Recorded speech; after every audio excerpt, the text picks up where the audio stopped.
The question that we've been asked is, there are some Alberta compliant forms. For example, I have this TT or a bar. When I open it with Excel, it really opens it in a very, very funny way, and I cannot really read it. How can I actually fix that? The way you fix that is basically you don't open it in Excel. You basically start Excel with an empty workbook. Click on the import button. And when you do that, choose a CSV file.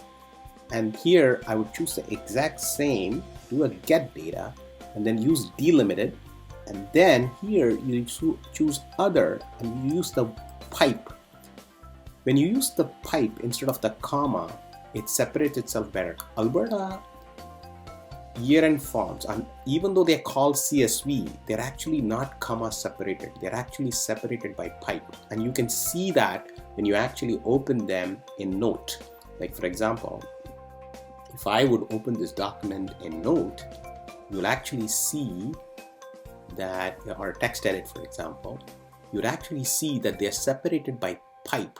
They're not separated by comma. Even though it's called comma separated value, CSV, they're actually not separated by a comma. So that's why Excel does not understand it. So again, I'll show another example. You can do a new.